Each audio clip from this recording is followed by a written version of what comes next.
더 이상 버틸 수 없다. 위기의 소상공인 긴급 대책이 필요하다. 존경하는 김포 시민 여러분, 의장님과 선배 동료 의원 여러분, 안녕하십니까? 오강현 의원입니다. 먼저 5분 발언의 기회를 주신 의장님과 동료 의원 한 분 한 분께 감사드립니다. 김포시 소상공인들은 오늘도 지역경제의 최전선에서 벼랑 끝에 선 심정으로 치열한 생존 경쟁을 이어가고 있습니다. 그러나 현실은 고금리, 경기 침체, 물가 상승이라는 삼중고에 겹치며 많은 소상공인들이 점점 더 심각한 경영난에 내몰리고 있습니다. 한 소상공인은 매출은 줄어들고 임대료와 인건비는 계속 오르는데 더 이상 버틸 힘이 없다고 토로합니다. 우리 경제의 실필줄 역할을 하는 이들의 어려움은 곧 김포시 지역경제 전체의 위기로 이어지고 있습니다. 경기도 시장상권진흥원의 자료에 따르면 김포시의 생활 밀접 업종인 소매업, 서비스업, 음식업의 개업 대비 폐업 비율은 2022년 2분기 51%에서 2024년 2분기 91%로 급증했습니다. 이는 새로 문을 여는 점포보다 문을 닫는 점포가 더 많아졌다는 것을 의미합니다. 특히 음식업의 경우 개폐업 비율이 2022년에 비해 2배 이상 증가하며 심각한 위기를 나타내고 있습니다. 소상공인의 폐업은 단순히 개인적인 문제로 끝나지 않습니다.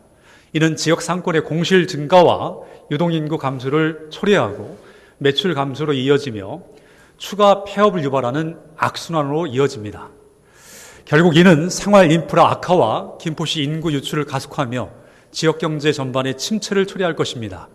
실제로 2024년, 2025년 인구를 비교해보면 내국인은 늘지 않고 오히려 줄었으며 김포시 지역 상권은 빠르게 공동화 현상을 보이고 있습니다. 김포시는 소상공인과 지역경제 활성화를 위해 어떠한 노력을 하고 있습니까?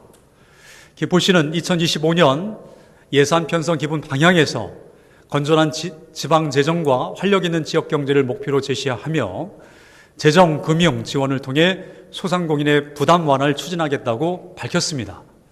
그러나 현실은 다릅니다. 2025년도 본예산에서 지역 경제 육성 예산은 전년에 비해 오히려 12% 감소했습니다. 또한 올해 1차 1회 추경에서는 소상공인 지원 예산이 전통시장 관련 국비 보조사업 예산 4,080만 원과 부서 운영비 일부에 그쳤습니다. 이번 2회 추경안에서도 자체 재원으로는 김포 5일장 환경개선 지원 예산 1,500만 원과 골목상권 및 전통시장 시설 유지 관리비 142만 원만 편성되었습니다. 따라서 소상공인들이 체감할 수 있는 실질적인 지원책은 전혀 없다고 볼 수 있습니다. 반면 인근 지자체들은 보다 선제적이고 적극적인 지원 정책을 펼치고 있습니다. 파주시는 민생회복 생활안정지원금으로 520억 원을 추가 경정 예산으로 확보하여 시민 1인당 10만 원씩 지역화폐를 지급하고 이를 전통시장 및 연매출 12억 원 이하 가맹점에서 사용하도록 유도했습니다. 안성, 양주, 부천, 광명시 등은 소상공인 경영부담 완화와 지역경제 활성화를 위한 단체장의 꾸준한 의지로 매년 1억에서 2억 원 규모의 예산을 지속적으로 편성 집행하며 공공매달앱 배달특급 활성화에 힘써왔습니다. 이러한 적극적인 지원 덕분에 소상공인의 배달 수수료 부담이 실질적으로 줄고 이용률 역시 꾸준히 증가하는 등 가시적인 성과를 내고 있습니다. 반면 김포시는 배달특급 이용률이 도내 최하위 수준이며 관련 지원 예산도 전무한 실정입니다. 소상공인은 단순한 경제 주체가 아니라 지역 공동체를 지탱하는 바탕입니다.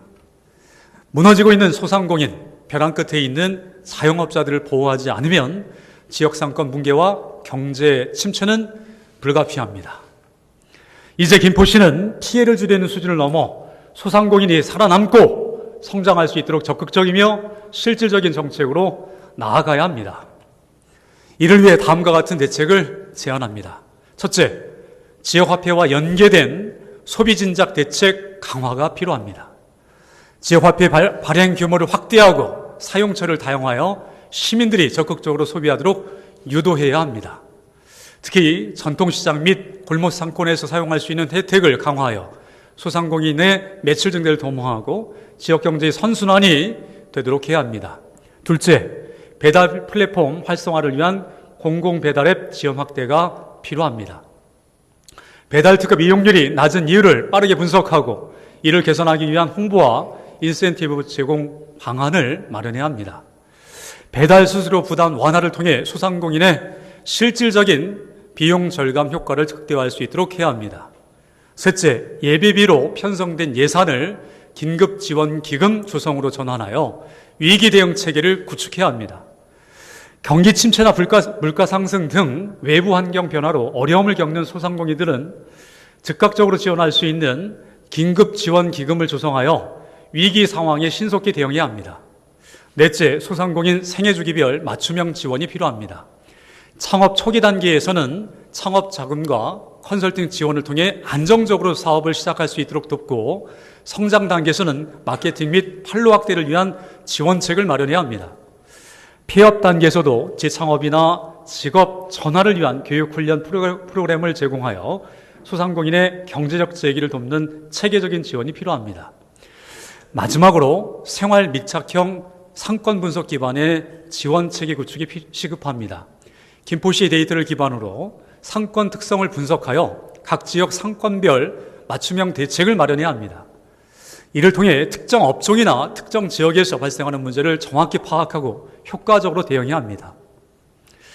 존경하는 김포시 공직자 여러분, 지금 이 순간에도 한 명의 소상공인이 문을 닫고 있습니다. 이 위기를 단순히 시장 기능에 맡길 수는 없습니다. 김포시는 보다 적극적, 실질적이고 선도적인 정책 수립과 예산 확보에 나서야 합니다. 끝으로 죽어가는 소상공인을 살리는 일이 곧 김포경제를 살리는 일임을 다시 한번 강조드리며 발언을 마치겠습니다. 경청해 주셔서 감사합니다.